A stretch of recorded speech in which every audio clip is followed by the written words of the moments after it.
La plupart des cellules de notre corps sont des cellules mitotiques, c'est-à-dire qu'elles peuvent se multiplier et donner des clones identiques à elles-mêmes. Les cellules souches, quant à elles, sont des cellules qui ont la capacité de donner tous les types de cellules de notre corps. On appelle ça la pluripotence. Cela veut dire qu'au cours de leur développement, elles vont obtenir des caractéristiques spécifiques. Par exemple, certaines deviendront des cellules du sang, d'autres des muscles, d'autres de la peau. Il est important de retenir qu'une fois que ces cellules souches se sont différenciées en cellules spécialisées, il n'y a plus de retour en arrière possible. Il faut savoir qu'il existe plusieurs types de cellules souches.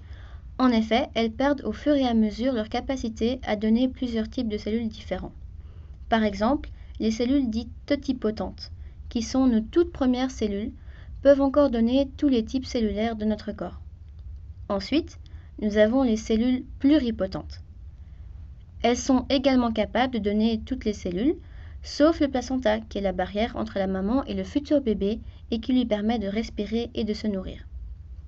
Les cellules souches multipotentes, qui sont les cellules de l'ectoderme, du mésoderme et de l'endoderme, ne pourront donner qu'une famille de cellules, par exemple des cellules musculaires. Ces cellules unipotentes ne donneront qu'une seule sorte de cellules parmi une de ces familles. Les cellules souches auxquelles nous allons nous intéresser principalement sont les iPSC. Il s'agit de cellules créées artificiellement par des scientifiques dans les laboratoires.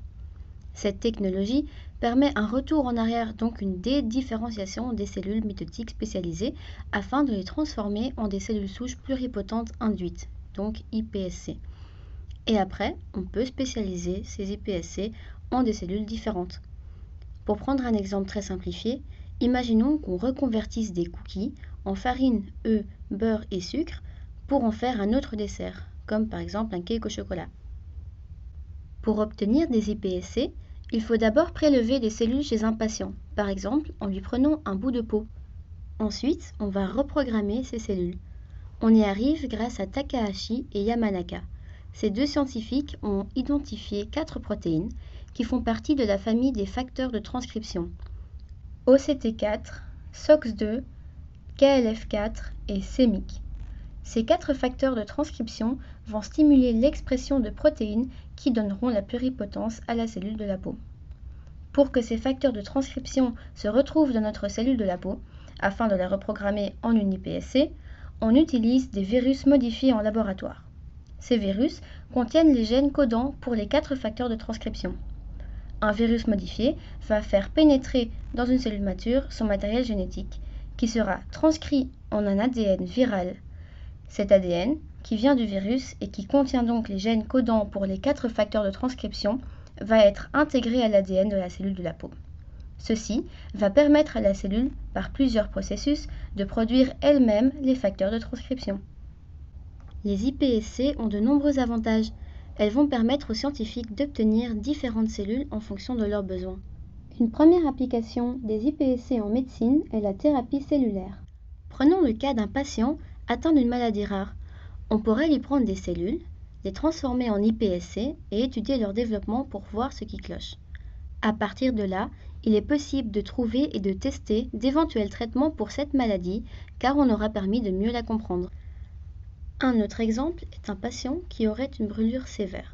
La mise en culture d'iPSC qui ont été dédifférenciées à partir d'un prélèvement de ses propres cellules permettrait de recréer des cellules saines de la peau afin de les greffer là où le patient est brûlé. En allant plus loin dans cet objectif, chez un patient qui aurait un organe déficient, on pourrait, à partir d'iPSC, recréer un organe grâce aux propres cellules du patient et avec son propre ADN. Ceci permet de réduire la liste d'attente pour les dons d'organes et évite aussi les soucis d'incompatibilité qui pourraient survenir lors d'une transplantation d'un organe en provenance d'un donneur externe. On peut aussi créer des banques d'iPSC pour avoir une ressource de cellules qu'on peut exploiter pour les patients en ayant besoin, comme dans le cadre d'une greffe. À ce jour, il y a encore plusieurs défis et obstacles à surmonter concernant la recherche dans le domaine des iPSC. L'obtention des iPSC étant un processus complexe, ce système n'est pour le moment pas encore efficace à 100%. Tout d'abord, l'efficacité de la reprogrammation est assez faible.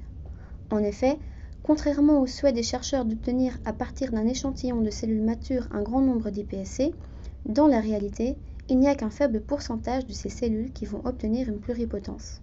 Aussi, il peut dans certains cas y avoir des mutations qui apparaissent lors de la tentative de dédifférenciation, ce qui peut changer complètement la nature de la cellule et causer, par exemple, des cancers.